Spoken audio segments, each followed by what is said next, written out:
Good morning बच्चों, आपका स्वागत है हमारे यूट्यूब चैनल विज्ञान ज्ञान में। कक्षा 9 की इस विज्ञान की कक्षा में आज हम अपने रसायन विज्ञान के दूसरे पाठ में आगे बढ़ेंगे, जिसका नाम है क्या हमारे आसपास के पदार्थ शुद्ध हैं। बच्चों, इसका ये दूसरा वीडियो है।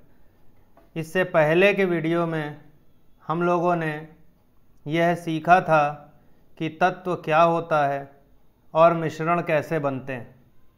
हमारे इस वीडियो को ज़्यादा से ज़्यादा लोगों पर शेयर कीजिए और हमारे चैनल को अभी सब्सक्राइब कीजिए ताकि रोज़ आने वाले वीडियो आपको लगातार मिलते रहें। आइए आज की कक्षा आरंभ करते हैं और हम बात करेंगे यौगिक की। तो यौगिक क्या होता है? यौगिक वे पदार्थ होते हैं जो कि दो या दो से अधिक तत्वों के निश्चित अनुपात में रासायनिक संयोग करने से बनते हैं। यौगिक वे पदार्थ हैं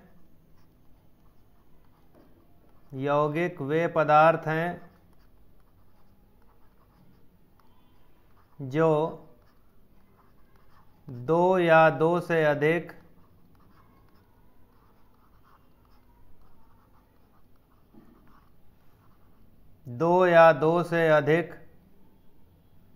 तत्वों के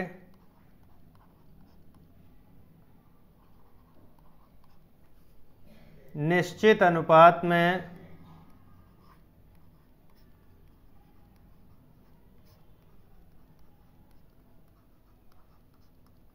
रासायनिक संयोग द्वारा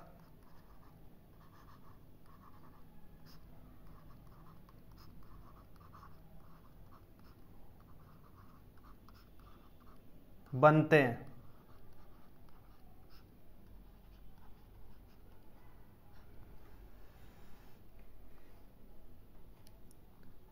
इस प्रकार बने यौगिक के गुण तत्वों के मूल गुणों से सर्वथा भिन्न होते हैं। इस प्रकार बने यौगिक के गुण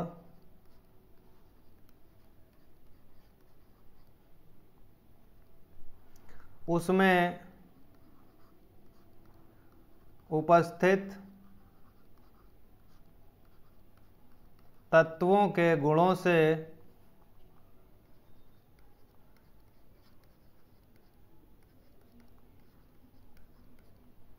पूर्णतया भिन्न होते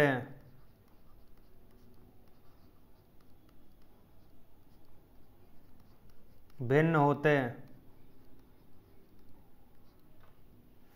तो बहुत ध्यान रखिएगा यहाँ पर दो बातों का। सबसे पहली चीज़, यहाँ पर अनुपात निश्चित होता है। दूसरी बात, रासायनिक संयोग होता है। तीसरी बात, तत्वों से मिलकर के बनता है। जैसे उदाहरण के लिए अगर हम बात करें तो हाइड्रोजन तथा ऑक्सीजन तत्वों को 1:8 भारानुसार मिलाने पर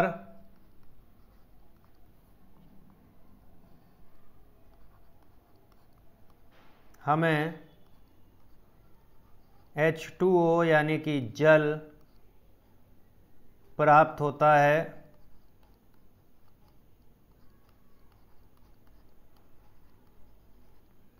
अब याद रहे, अगर अनुपात 1:8 होगा तो ही प्राप्त पदार्थ जल होगा, और अगर वह 1:8 से भिन्न अनुपात हो गया तो फिर वह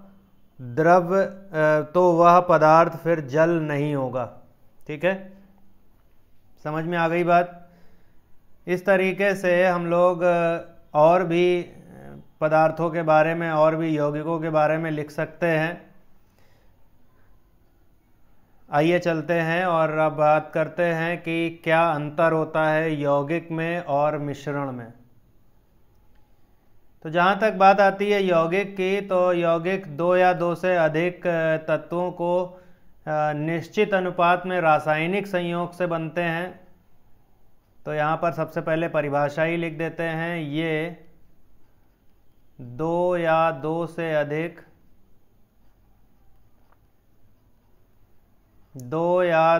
अधिक तत्वों के निश्चित अनुपात में रासायनिक संयोग द्वारा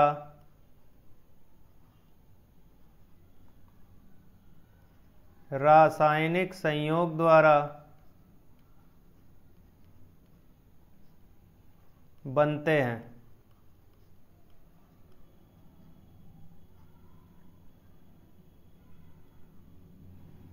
लेकिन मिश्रण कैसे बनता है? यह कोई भी दो या दो से अधिक पदार्थ मतलब चाहे आप तत्व मिला लीजिए और चाहे आप कोई यौगिक मिला लीजिए, कुछ भी मिलाएंगे मिश्रण बनेगा। बस वहाँ पर रासायनिक संयोग नहीं होना चाहिए और अनुपात कुछ भी हो सकता है। तो क्या लिखेंगे यहाँ पर? मिश्रण दो या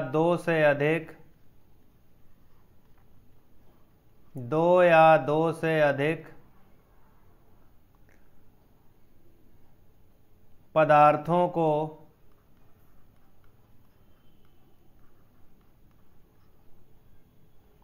किसी भी अनुपात में मिलाने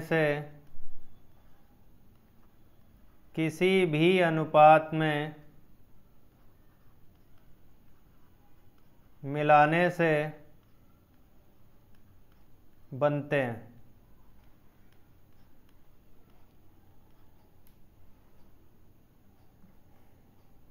अगला बिंदु देखें, यौगिकों का बनना एक रासायनिक परिवर्तन है। यौगिकों का बनना एक रासायनिक परिवर्तन है।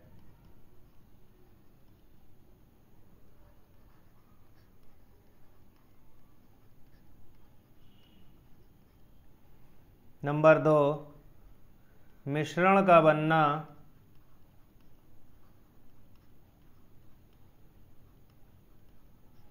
एक भौतिक परिवर्तन है।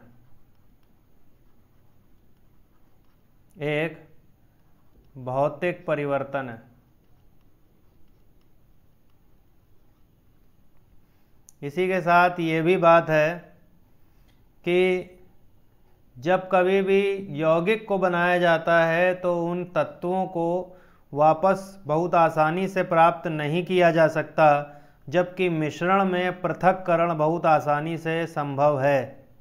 ठीक है, तो ध्यान रहे, यौगिक में जो अवयव हैं उनको भौतिक विधियों द्वारा कभी भी पृथक नहीं कर सकते, कभी भी अलग अलग नहीं किया जा सकता। लेकिन मिश्रण में हम लोग भौतिक विधियों द्वारा अवयवों को अलग कर सकते हैं, जैसे छान कर, है ना, उबाल कर, बीन कर मिश्रण को अलग किया जा सकता है। लेकिन आपसे अगर कोई कहे कि जल में हाइड्रोजन और ऑक्सीजन को अलग करो, तो कोई रासायनिक पद्धति हो सकती है जिससे आप कर सकें, और वो भी ज़रूरी नहीं है, वो भी कभी बहुत जटिल भी हो सकती है प्रक्रिया।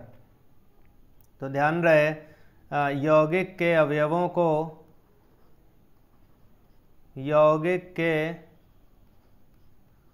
अवयवों को भौतिक विधि द्वारा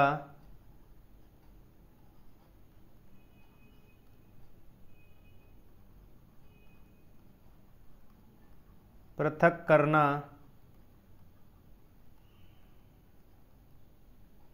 संभव नहीं है।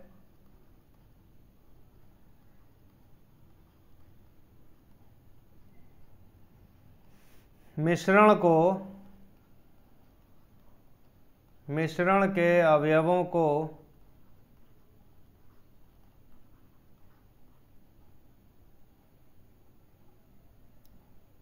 बीन कर, छान कर,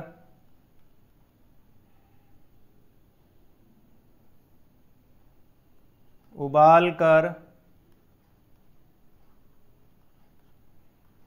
आदि विधियों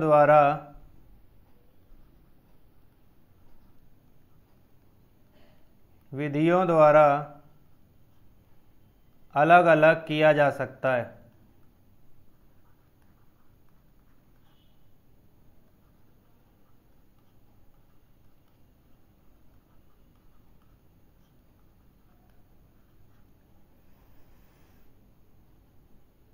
इसके अलावा यहाँ पर एक अंतर इसी के बीच में है, आप चाहो तो उसको अलग करके लिख सकते हो, और वो है कि यहाँ पर जो अनुपात होता है वो निश्चित होता है, जबकि यहाँ पर कोई भी अनुपात हो सकता है, यानी अनुपात अनिश्चित होता है। चाहो तो आप वहाँ चौथा बिंदु करके लिख सकते हो। अगली बात एक और है कि यौगिक जो है वो एक नया पदार्थ होता है। यौगिक एक नया पदार्थ होता है, जबकि मिश्रण में नया पदार्थ नहीं होता है। जबकि मिश्रण में नया पदार्थ नहीं बनता है। अगर आप नमक और चीनी को मिला लेंगे तो वो कहा जाएगा नमक और चीनी का मिश्रण ही। ठीक बात है। आइए चलते हैं, अब देखते हैं विलयन क्या होता है। तो याद रहे, विलयन जो है वो एक समांगी मिश्रण होता है। दो या दो से अधिक पदार्थों के दो या दो से अधिक पदार्थों के समांगी मिश्रण को, समांगी का मतलब अंग्रेजी में इसको कहेंगे होमोजीनियस,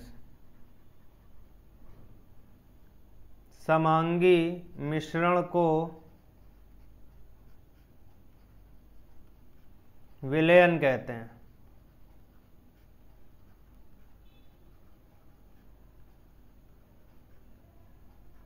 ठीक है, बात समझ में आ गई।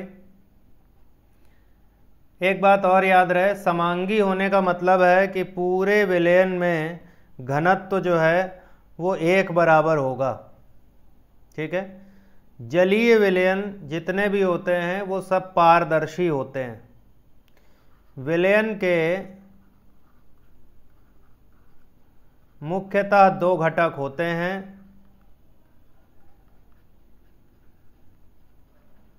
दो घटक होते हैं।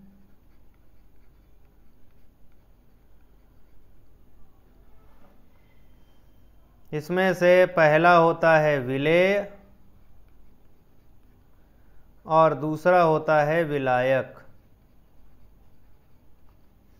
विलेय को कहते हैं सॉल्यूट और विलायक को कहते हैं सॉल्वेंट। सॉल्वेंट वो होता है जो अधिक मात्रा में पाया जाता है, इसकी मात्रा में अधिकता में उपस्थित अवयव, और ये क्या होगा, मात्रा में कम। ठीक है, तो ये मात्रा में सॉल्यूट हमेशा कम होता है और सॉल्वेंट हमेशा ज़्यादा होता है। ध्यान रहे कि विलयन द्रव्य की तीनों अवस्थाओं में बन सकता है। ठीक है, विलयन कुल 9 प्रकार का होता है। विलयन कुल 9 प्रकार का होता है।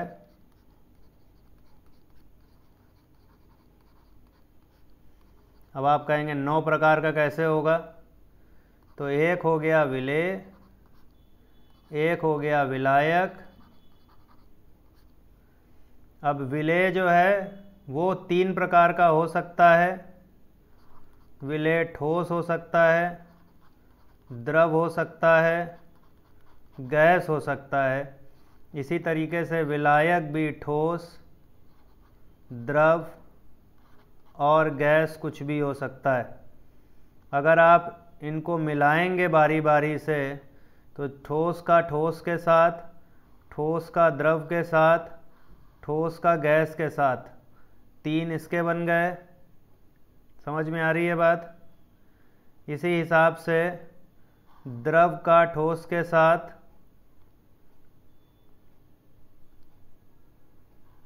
द्रव का ठोस के साथ, द्रव का द्रव के साथ, द्रव का गैस के साथ। इसी तरह से तीसरा देखिए, गैस का ठोस के साथ, गैस का द्रव के साथ, गैस का गैस के साथ। तो इसमें भी 3 हो गए और इसमें भी 3 हो गए, तो कुल 9 प्रकार के विलयन हो सकते हैं। अब इसमें बहुत सारे हैं, इसमें आपको जो सोचने में नहीं आ रहा होगा वो विलयन है ठोस का ठोस के साथ। तो जितनी भी मिश्र धातुएं होती हैं, मिश्र धातुएं जैसे पीतल, कांसा, जर्मन सिल्वर, ठीक है, ये सब के सब जो हैं वो ठोस का ठोस में विलयन है। ठोस ठोस विलयन का उदाहरण है। ठोस ठोस विलयन का क्या है? उदाहरण है। आ रही है बात समझ में? अब ठोस का द्रव में तो बहुत सारे विलयन आपको पता है, जहाँ पर आप जैसे जैसे चीनी को या नमक को आप मिला लीजिए पानी में तो वो ठोस हो गया नमक और पानी हो गया द्रव। ठोस का गैस में, ठोस का गैस में आप धुआं लिख सकते हैं, ठीक है। द्रव का ठोस में यानी कि थोड़ा सा द्रव बहुत सारे ठोस में अगर मिला दिया जाए तो जेली बन जाती है, जो कि एक विलयन अवस्था ही है। द्रव का द्रव में बहुत आसान है, जैसे आप अगर दूध में पानी मिला देते हैं या शराब में पानी मिला देते हैं, द्रव का द्रव में है। द्रव का गैस में अगर हम बात करें तो जलवाष्प जो है उड़ती है, वो द्रव का जलवाष्प वास्तव में वाष्प होती है लेकिन वो गैस के साथ मिल जाती है। इसी तरीके से हम बात करें गैस की, तो गैस का ठोस में, गैस का ठोस में, ये थोड़ा सोचने में दिक्कत आता है। तो ये जितने भी कैटालिस्ट हैं, जितने भी उत्प्रेरक हैं, वो यहाँ पर काम करते हैं, ठीक है। अधिशोषण सिद्धांत पर बहुत सारे उत्प्रेरक जो हैं वो ठोस की सतह पर गैस को क्या करते हैं? अधिशोषित कर लेते हैं।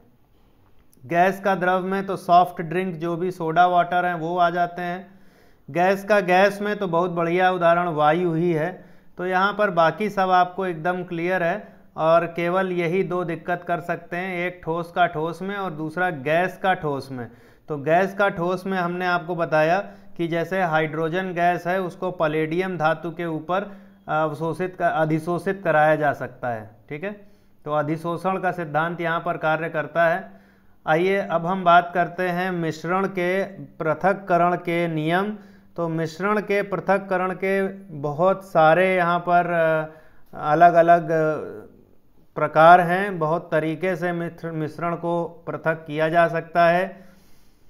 जैसे कि हम लोग सबसे पहले अगर हम एक एक करके नाम लिखें तो एक होता है घनत्व पर आधारित विधि, यानी कि अघुलनशील द्रवों को पृथक करना। अघुलनशील द्रवों को पृथक करना,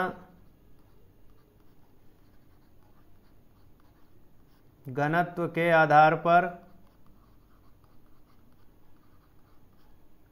पृथक करना, ये एक विधि होती है। इसके अलावा हम लोग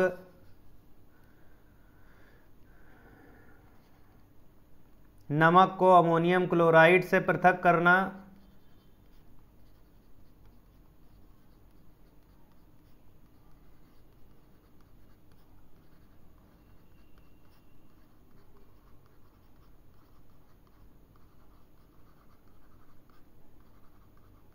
पृथक करना ये ऊर्ध्वपातन द्वारा किया जाएगा।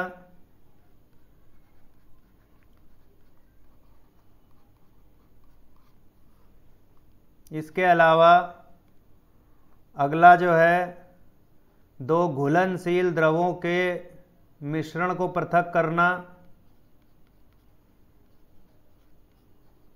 दो घुलनशील द्रवों के मिश्रण को पृथक करना। यहाँ पर हम लोग आसवन का प्रयोग करेंगे और साथ में प्रभाजी आसवन भी कर सकते हैं। ठीक है। इसी प्रकार क्रिस्टलीकरण का प्रयोग करते हुए अशुद्ध नमूने से शुद्ध क्रिस्टल निकालना। अशुद्ध नमूने से शुद्ध क्रिस्टल निकालना।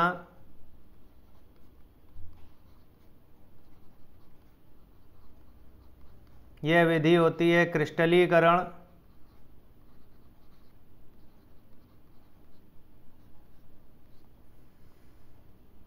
इसके अलावा एक विधि और है जिसको हम लोग कहते हैं वर्ण लेखन।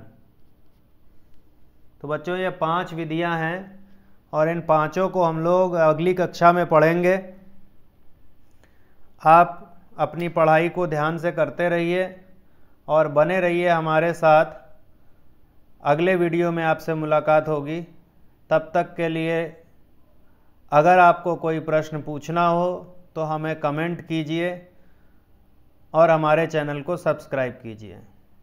आपका दिन शुभ हो। धन्यवाद।